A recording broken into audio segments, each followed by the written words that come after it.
पीयूष सिंह ने लिखा है कि प्रणाम गुरुजी, during breakups in romantic relationships there is a great deal of pain and sadness and sometimes anger towards each other. How can one remain more centered in such situations. Piyush लिखते हैं कि जो रोमांटिक संबंध हैं उनमें जब अलगाव होता है तो कई बार बहुत दुख और पीड़ा होती है, एक दूसरे के प्रति क्रोध भी होता है. तो ऐसे में अपने भीतर केंद्रित कैसे बने रहें. हमको सीखना पड़ेगा संबंधों में रहना और संबंधों में हटना दोनों. रोमांटिक रिलेशनशिप्स अक्सर होता क्या है,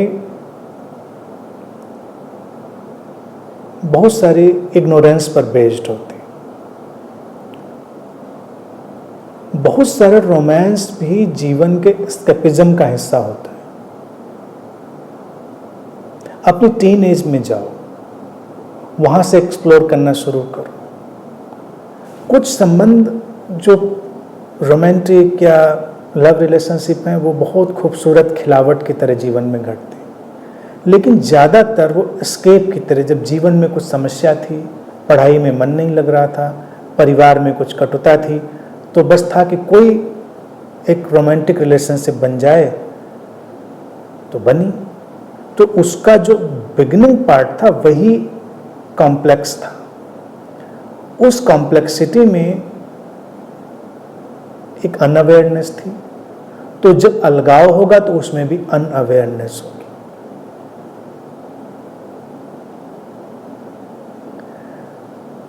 हमको सचेतन मिलना और सचेतन अलगाव, इस शैली को सीखना पड़ेगा. कॉन्शियस मीटिंग और कॉन्शियस पार्टिंग. अलग हों दो लोग तो इस तरह से अलग हों कि वो ये समझ के कि भाई ये सब नहीं सूट कर रहा है हम लोगों को, साथ में हम लोग नहीं रह पाएंगे, लेकिन एक दूसरे से कोई बुराई नहीं है, कोई कटुता नहीं है, कोई लड़ाई नहीं है. ठीक है, हम एक दूसरे का सम्मान करते हैं, अलग हो सकते हैं. तो वो एक कॉन्शियस सेपरेशन होगा, सचेतन अलगाव होगा. सीखना पड़ेगा, सिखाना पड़ेगा.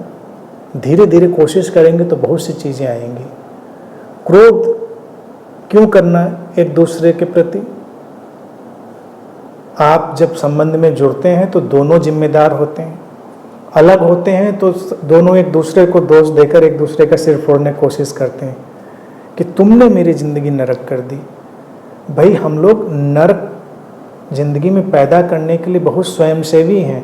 एक दूसरे का एक साथ नरक बनाते हैं जीवन. बहुत सेवा भाव होता है नरक बनाने में जीवन में. तो बहुत ही प्रयास पूर्वक हमने एक दूसरे के जीवन को नरक बनाया होता है. तो इसलिए कभी दोष नहीं दें कि तुमने हमारे जीवन में ये कर दिया. हमने मिलजुल कर किया था. तो अपनी अपनी जिम्मेदारी लें. तो कोई झगड़े की बात ही नहीं कि भाई तुमने अपना काम किया था, हमने अपना काम किया था, इसलिए हम दोनों लोग जिम्मेदार हैं इस बात के लिए. तो क्रोध करने की जरूरत नहीं.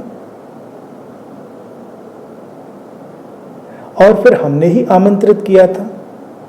हमारे जीवन में आकर कोई उपद्रव करे इसके लिए हम ही ने तो उसे आमंत्रित किया था. वो कोई हमारी छत फोड़ के तो हमारे घर में नहीं कूद गया था. हम ही ने दरवाज़ा खोला था, हम ही ने उसको आमंत्रित किया था अपने जीवन में. तो हम खुद जिम्मेदार हैं. तो लड़ाई किस बात की, क्रोध किस बात का. सचेतन रहकर उसको जीना है. धीरे धीरे जब शैली सीखेंगे तो बहुत समझ आएगी और वो पीड़ा कम हो जाएगी.